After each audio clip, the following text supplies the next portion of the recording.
Bollywood silver screen presenting year 2070। कहानी की शुरुआत में हमें मियामी शहर को दिखाया जाता है जो पानी में डूब चुका है और इसका कारण है ग्लोबल वार्मिंग। अब पूरी दुनिया में इसी तरह से पानी भर चुका है।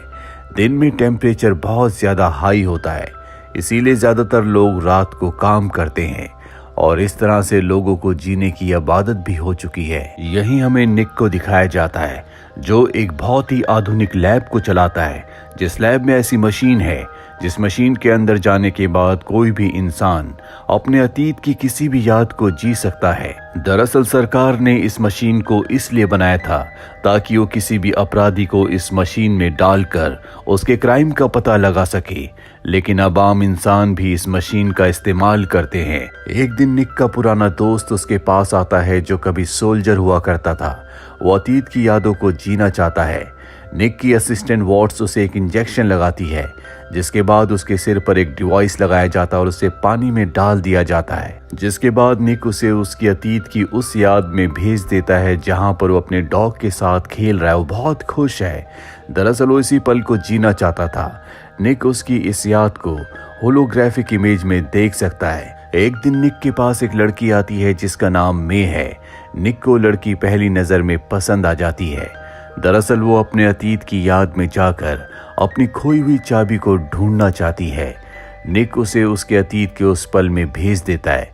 निक देख लेता है कि उसकी चाबी कहां पर है, लेकिन वो उसे वहां पर नहीं रोकता, बल्कि वो उसकी अतीत की और भी यादों को देखना शुरू कर देता है। जहां पर निक देखता है कि वो एक क्लब में परफॉर्म करने जा रही है, क्योंकि वो एक सिंगर है, पर गाना गाने से पहले उसकी आंखों में आंसू आ जाते हैं, जिसके बाद वो गाना गाती है। निक को गाना बहुत अच्छा लगता है। निक इसके बाद उसे अतीत की यादों से बाहर निकालकर प्रेजेंट में ले आता है। वो लड़की वहां से चली जाती है, लेकिन निक की जो असिस्टेंट वॉट्स होती है वो देखती है कि वो लड़की अपने ईयर रिंग्स यहीं पर भूल गई है। मे के जाने के बाद निक हमेशा उसी के बारे में सोचता रहता है। उसे पता होता है कि वो किस क्लब में परफॉर्म करती है। वो उससे मिलने के लिए वहां पर जाता है, जिसके बाद ये दोनों घर आते हैं और यहाँ पर इन दोनों का रिलेशन शुरू हो जाता है। मे और निक एक दूसरे के साथ बहुत खुश हैं। निक मे से बहुत प्यार करने लगा है, लेकिन एक दिन अचानक से मे उसकी दुनिया से गायब हो जाती है। निक को नहीं पता कि वो कहाँ गई। वो उसे ढूंढना चाहता है, इसीलिए उसे ढूंढने के लिए बार बार अपने अतीत के उन्हीं दिनों को जीना शुरू कर देता है जो दिन उसने मे के साथ बिताए थे, ताकि उसे कोई क्लू मिल सके, पर उसे कोई क्लू नहीं मिलता। बार बार अतीत में जाने की वजह से अब उसके बहुत सारे क्लाइंट्स उसे छोड़कर जा चुके हैं, क्योंकि उसका काम में कोई ध्यान नहीं है। एक बार वो अतीत में उस दिन जाता है जब वो मे के साथ था। उसने उसके हाथ पर कुछ निशान देखे थे जो चोट के निशान थे, पर जब वो मे से पूछता है, मे कहती है कि हाई हील्स पहनने की वजह से वो गिर गई, इसी वजह से उसके हाथ पर निशान आए हैं। पर वो जानता है कि मे झूठ बोल रही है। तभी दरवाजे को कोई नॉक करता है। निक की असिस्टेंट लैब में नहीं होती, इसीलिए उसे अपनी यादों से जागना पड़ता है।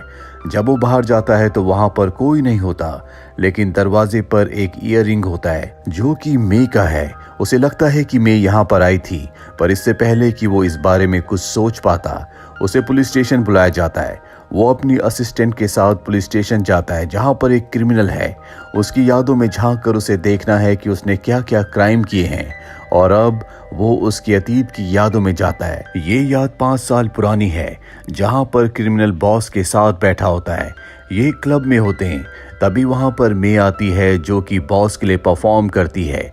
अब पुलिस यहाँ पर निक को उसकी यादों को रोकने के लिए कहती है, क्योंकि उसके दिमाग में, यानी कि क्रिमिनल के दिमाग में बहुत असर पड़ रहा होता है, लेकिन वो ऐसा नहीं करता, क्योंकि वो उसकी यादों में मे को देख सकता है जिसे वो ढूंढ रहा है। और मेमोरी के इस प्रोसेस को ना रोकने की वजह से उस क्रिमिनल की मौत हो जाती है।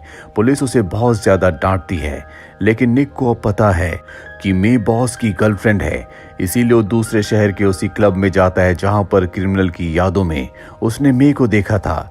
वो बॉस से मिलता है, लेकिन बॉस को ऐसा लगता है कि वो पुलिस का आदमी, वो पुलिस के लिए काम करता है, इसीलिए उसे पकड़ लिया जाता है।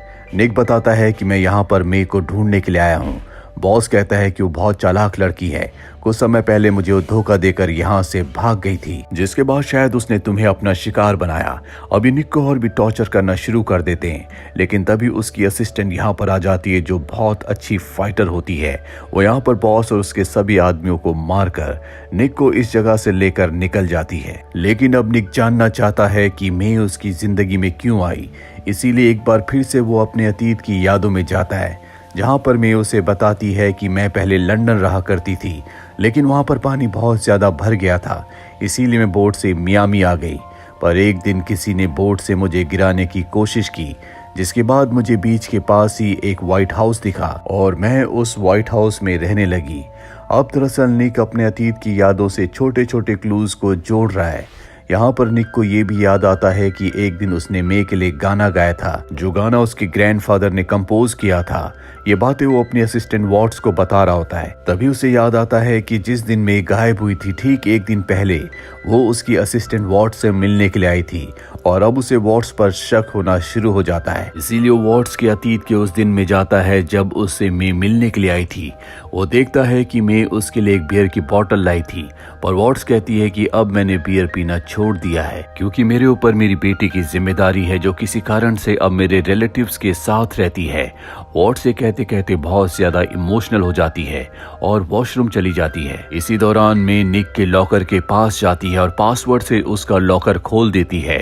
पासवर्ड वही गाना होता है जो गाना निक ने उसे सुनाया था, जो निक के ग्रैंडफादर ने कंपोज किया था। मे उसके लॉकर के अंदर से एल्सा नाम की निक के क्लाइंट की फाइल लेकर भाग जाती है। यहाँ पर निक को समझ में आ जाता है कि इसी फाइल को चोरी करने के लिए मे उसकी जिंदगी में आई थी और अब वो एल्सा से मिलने के लिए उसके घर जाता है, जहाँ पर उसे पता चलता है कि किसी ने एल्सा को मार दिया। जिसके बाद एक लड़की आई और उसके बेटे को लेकर यहाँ से चली गई। निक को समझ में आ जाता है कि वो लड़की और कोई नहीं बल्कि मे ही है। अब वो मे को ढूंढना शुरू कर देता है, लेकिन एक दिन एक अनजान आदमी उसके ऊपर हमला करके उसे बुरी तरह से मारता है और कहता है कि मे को ढूंढना बंद करो। जिसके बाद वही आदमी किसी को कॉल करता है और कहता है कि अब निक तुम्हें परेशान नहीं करेगा। कुछ देर के बाद निक अपनी लैब में जाता है और अपनी पास्ट मेमोरीज में उसी आदमी का चेहरा देखता है जिस आदमी ने अभी कुछ देर पहले उसके ऊपर हमला किया था। निक को पता चलता है कि ये एक पुलिस ऑफिसर है जो बॉस के लिए काम करता है। इसीलिए निक वॉट्स के साथ पुलिस स्टेशन की तरफ निकलता है, जहाँ रास्ते में उसे बहुत सारे लोग प्रोटेस्ट करते हुए नजर आते हैं। दरअसल ये लोग प्रोटेस्ट इसलिए कर रहे होते हैं कि इस शहर में एक ऐसा लैंड भी है जो पूरी तरह से ड्राई है, जिसके बीच में एक वॉल है। ड्राई लैंड में अमीर लोग रहते हैं और वॉल्टर नाम का एक बहुत अमीर आदमी जो उस जगह का मालिक है, आज उसकी मृत्यु हो गई है। उसके ऊपर एक बिल्डिंग में आग लगाने का आरोप भी था और उसी आरोप के चलते उसे कभी निक के पास भी लाया गया था। और अब शहर के लोग जो प्रोटेस्ट कर रहे हैं, ये चाहते हैं कि वो लैंड, वो जगह इनके हवाले कर दी जाए, पर पूरी जगह वॉल्टर की पत्नी और उसके बेटे के नाम कर दी जाती है। और जब निक उसकी पत्नी को देखता है तो उसे याद आता है कि एक बार वॉल्टर की पत्नी उसके पास क्लाइंट बनकर आई थी। वो वापस अपनी लैब में आता है और वॉल्टर की पत्नी की यादों को देखना शुरू करता है। तभी वहां पर उसकी असिस्टेंट वॉट्स आती है और उसे बताती है कि जिस पुलिस ऑफिसर ने तुम्हारे ऊपर हमला किया था वो वॉल्टर के लिए काम करता था। तभी निक को याद आता है कि जब वो वॉल्टर की पत्नी की यादों में था और वॉल्टर की पत्नी वॉल्टर के साथ थी, तो वॉल्टर उसे कुछ वर्ड्स कहा करता था और ठीक वही वर्ड्स उसकी क्लाइंट एल्सा, जिसकी अभी अभी मृत्यु हुई है, जिसके बेटे को कोई लेडी अपने साथ ले गई है, जब उसका लवर उसके साथ हुआ करता था तो उसका लवर भी उसे वही वर्ड्स कहा करता था।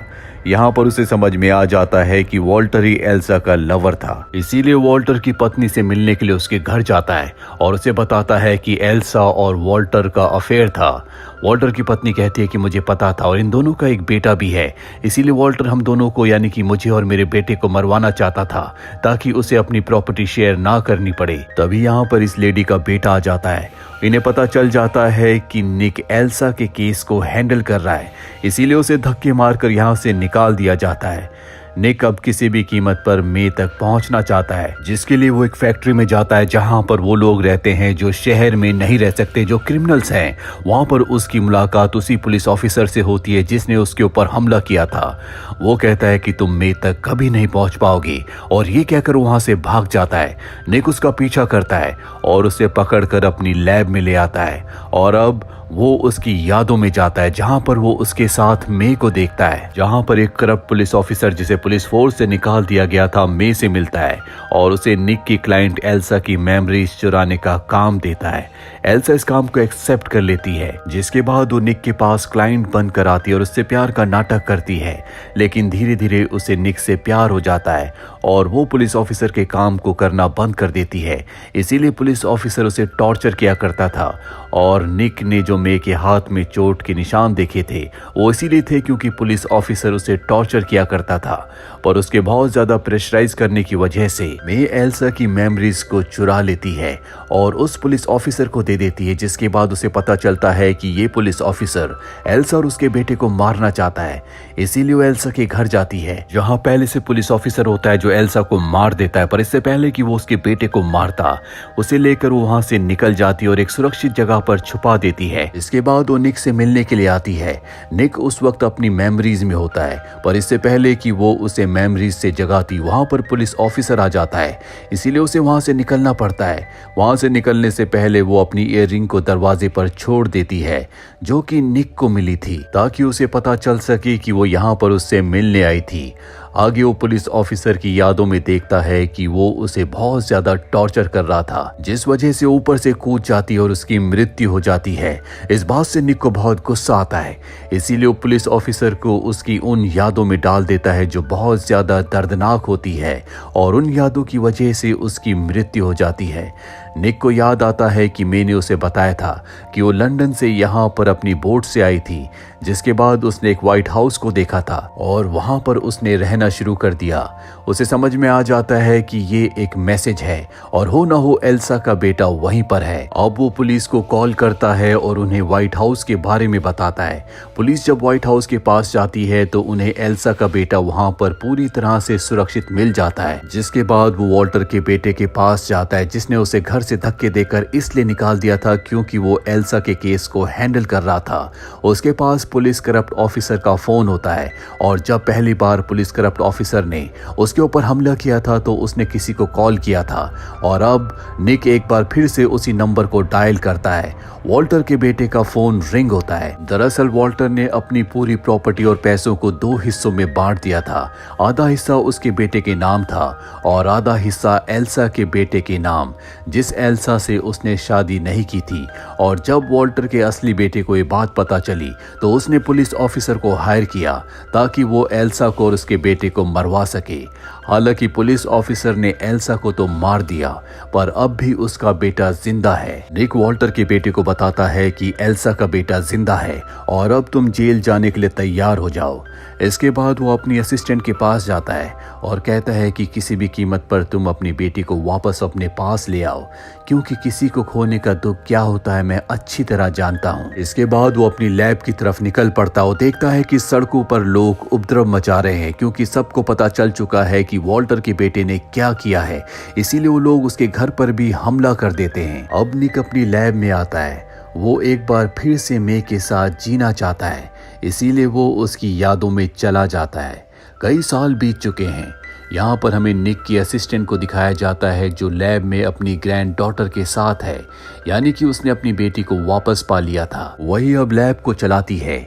यहाँ पर हमें निक को भी दिखाया जाता है जो अब तक मे के साथ बिताए हुए दिनों को दोबारा जी रहा है, यानी कि उसने अपनी पूरी जिंदगी मे के साथ बिताई। हालांकि वो सब उसने अपनी यादों में किया, और उसने ऐसा इसलिए किया क्योंकि उसने मे से बहुत प्यार किया था।